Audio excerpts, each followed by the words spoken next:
Assalamualaikum warahmatullahi wabarakatuh. Nama saya Yudaji Pramukti.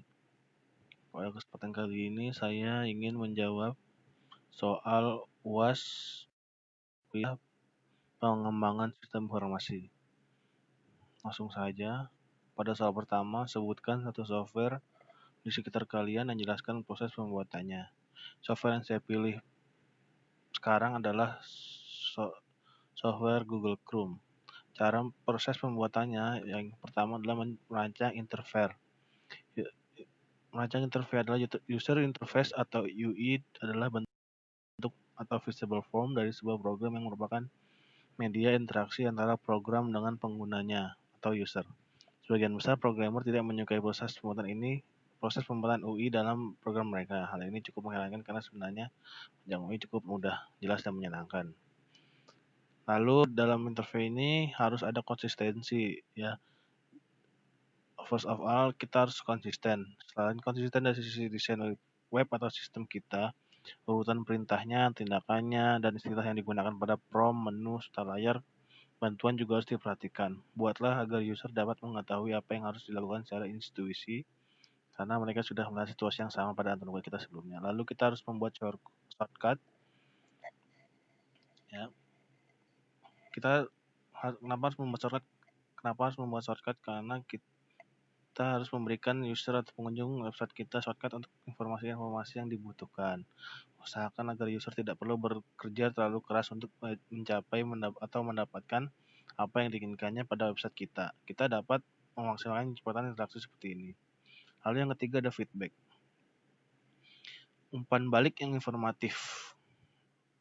Untuk step yang dilakukan user hanya selalu ada semacam feedback, baik ataupun buruk.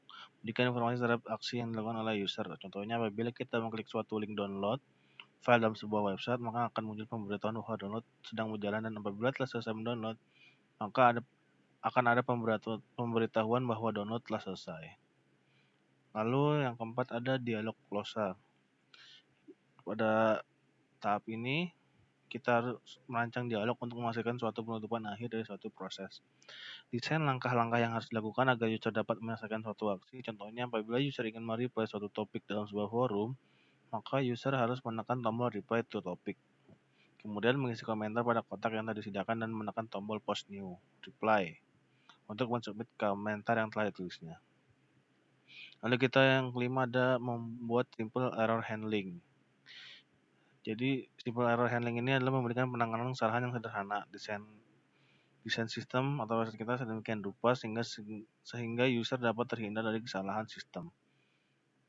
Sistem harus dapat mendeteksi error itu sebelum terjadi. Jika kesalahan itu masih terjadi, sistem harus dapat memberikan mekanisme yang sederhana dan mudah dipahami untuk penanganan kesalahan tersebut. Lalu ada reversible action. Hal ini dapat membantu user untuk mengurangi kekhawatiran user karena pengguna mengetahui kesalahan yang dilakukan dapat dibatalkan, sehingga user tidak takut untuk mengeksplorasi. Contohnya yaitu penggunaan tombol back pada saat forum. Apabila kita salah menekan topik yang ingin dimasuki, maka kita tinggal menekan tombol back. Lalu ada put user in control. Jadi maksudnya di sini adalah kita harus menjadikan user sebagai pemegang kendalinya. Kita harus merancang suatu interface demikian rupa sehingga user menjadi inisiator daripada respondennya. Dengan ini, user dapat dengan bebas bernavigasi dan mengubah informasi akun yang dimiliki sesuai dengan yang ia kehendaki.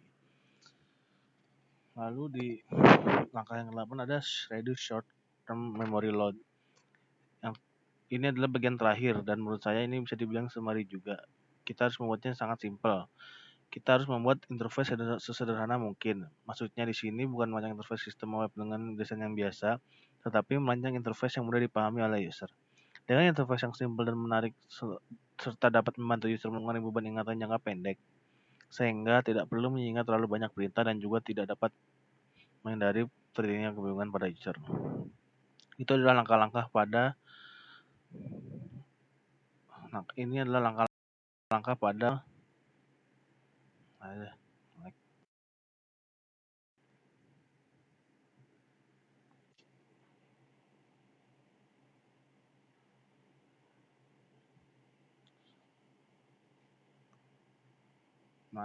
Ini adalah langkah-langkah pada merancang interface atau user interface. Selain user interface, kita harus menulis kode program. Menulis atau lebih tepatnya kita harus mengetik kode program yang mana itu adalah pekerjaan yang memerlukan perhatian khusus tentang baik atau tidaknya hasil penulisan kode kita tadi.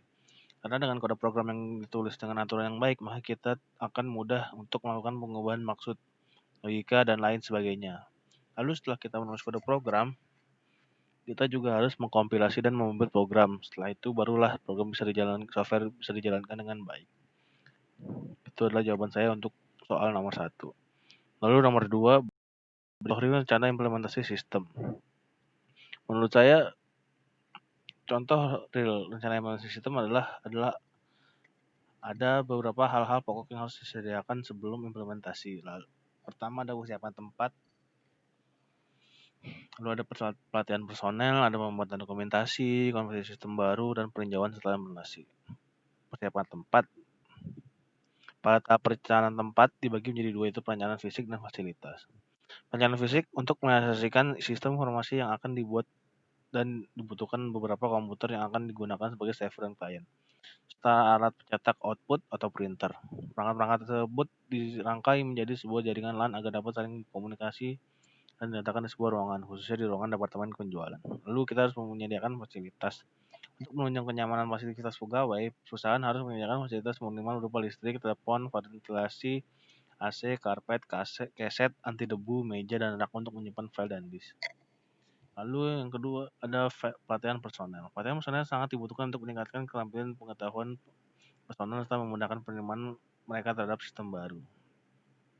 Ada beberapa kelompok yang wajib diberi pelatihan, yaitu personel teknis, yang mana adalah orang-orang yang akan mengoperasikan dan memelihara sistem.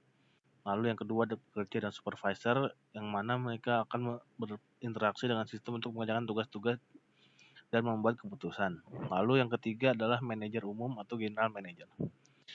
Yang mana general manager ini orang yang akan bertanggung jawab pada hasil kerja yang telah dilakukan. Maka manajer umum termasuk kelompok yang wajib diberi pelatihan. Jangan sampai kinerja telah menggunakan sistem terkompensasi, tapi manajer umum masih menggunakan cara manual dalam mengambil keputusan. Lalu ada program-program pelatihan. Pelatihan yang kita tahu pelatihan bisa secara tutorial atau kelas meliputi. Yang pertama ada pelatihan in-house atau sewa kelola atau di tempat. Yang kedua ada pelatihan yang disediakan vendor. Yang ketiga ada pelatihan dari jasa luar. Lalu yang selanjutnya ada teknik dan alat bantu pelatihan. Teknik dan alat bantu pelatihan ada beberapa macam. Di antaranya ada teleconferencing, perangkat lunak pelatihan interaktif, pelatihan dengan infrastruktur, instruktur, pelatihan magang, manual prosedur, dan buku teks.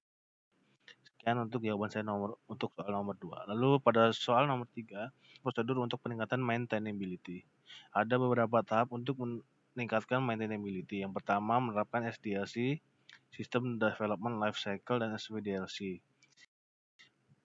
Lalu selanjutnya kita menspesifikasi definisi data standar, lalu menggunakan bahasa pemrograman standar, merancang modul-modul yang struktur dan dengan baik, memperkerjakan modul yang dapat digunakan kembali, lalu yang terakhir mempersiapkan dokumentasi yang jelas, terbaru, dan komprehensif. Itu sekian jawaban saya untuk nomor 3. Nomor 4, jelaskan perbedaan antara real-time processing dengan online processing. Real-time processing adalah sebuah mekanisme pengontrolan atau rekaman data pemrosesan yang sangat cepat sehingga output yang dihasilkan dapat diterima dalam waktu yang relatif sama. Perbedaan dengan sistem online adalah satuan waktu yang digunakan real-time biasanya 1/100 atau 1/1000 detik. Sedangkan online masih dalam skala detik atau bahkan kadang beberapa menit. Perbedaan lainnya, online biasanya hanya berinteraksi dengan pemakai, sedangkan real-time berinteraksi langsung dengan pemakai dan lingkungan yang dipetakan. Ada beberapa kelebihan pemrosesan secara real-time, yaitu pemrosesan real-time sangat menyederhanakan siklus khas perusahaan. Sistem real-time dengan terminal komputer yang terhubung dengan komputer pusat akan mengurangi atau malah menghilangkan hambatan-hambatan seperti keselamatan. Yang kedua, ada pemrosesan real-time memberikan perusahaan keuntungan persaingan pada pasar. Dengan mengarah informasi persediaan, staf penjualan dapat menentukan dengan cepat bahwa terdapat persediaan di gudang. Jadi mendapatkan informasi yang mengetahui yang disediakan melalui proses real time. Yang ketiga ada prosedur manual. di mana proses manual ini mempunyai kecenderungan untuk menghasilkan kesalahan kritis, seperti nomor rekening yang salah, nomor persediaan yang tidak valid, yang salah dan salah dalam melakukan penentuan harga. Yang keempat, pemasaran secara real-time akan mengurangi pemakaian kertas. Kelebihan dari proses real-time ini adalah ada juga yang mengurangi pemakaian kertas dokumen mahal untuk dibuat dan sering rusak. Dengan dokumen elektronik sangat efisien, efektif, dan sangat berguna bagi jejak audit. Sementara untuk online processing, pengolahan interaktif atau online, kita dapat memproses data secara langsung saat itu juga untuk dimasukkan. Penggunanya biasanya hanya harus menunggu waktu yang singkat untuk jawaban. Pengolahan interaktif atau online mengharuskan pengguna untuk masuk input. Keuntungannya, interaktif atau pengolahan online memungkinkan pengguna untuk input data dan mendapatkan hasil dari pengolahan data yang segera. Data dengan sangat cepat, sehingga data yang disajikan dapat ditampilkan dengan segera. Online processing. Online processing adalah sebuah sistem yang mengartikan semua variabel sebagai pemasok data.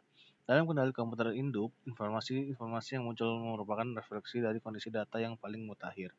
Karena setiap perkembangan data baru akan terus diupdate dan harus diupdatekan ke data induk.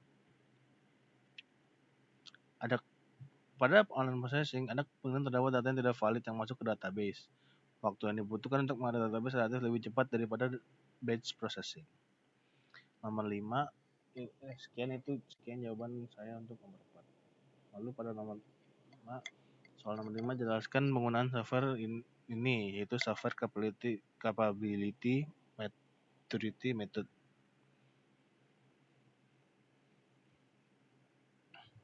Capability maturity model disingkat CMM merupakan mekanisme kualifikasi sebuah software development house yang dapat memberikan gambaran tentang kemampuan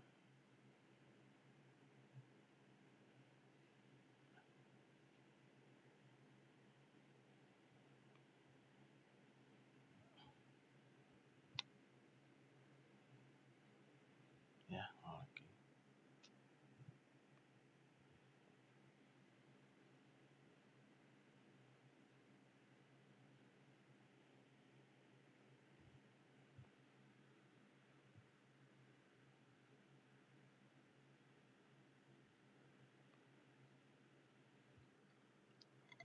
Dalam arti lain, CMM atau Capability Maturity Method ini adalah suatu model kematangan kemampuan proses yang dapat membantu pendefinisian dan pemahaman proses suatu organisasi.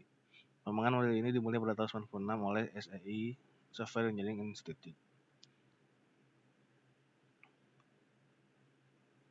Secara umum, maturity model biasanya memiliki ciri sebagai berikut. Yang pertama, ada proses pengembangan dari suatu organisasi disederhanakan dan dideskripsikan dalam wujud tingkatan kematangan dalam jumlah tertentu. Lalu, tingkatan kematangan tersebut dicirikan dengan beberapa persyaratan tertentu yang harus diraih. Ketiga, tingkatan-tingkatan yang ada disusun secara sekuensial, mulai dari tingkat inisial sampai pada tingkat akhiran. Yang keempat, ada selama pengembangan, sang entitas bergerak maju dari satu tingkatan ke tingkatan berikutnya tanpa boleh melewati salah satunya. Melainkan harus secara bertahap dan berurutan. Secara definisi harfiahnya, capability adalah menjadi kapabilitas yang berarti kemampuan yang bersifat laten. Capability lebih mengarah kepada integritas daripada kapabilitas yang berarti itu sendiri. Yang kedua adalah maturity. Maturity itu bisa secara harfiah disebut dengan matang atau dewasa. Matang merupakan hasil proses, sedangkan dewasa merupakan hasil dari pertumbuhan. Model adalah secara harfiah berarti suatu penyederhanaan yang representatif terhadap keadaan di dunia nyata. Tujuan dari CMM adalah membuat ujian saringan masuk bagi kontraktor yang mendaftarkan diri untuk menjadi konsultan. Nilai-nilai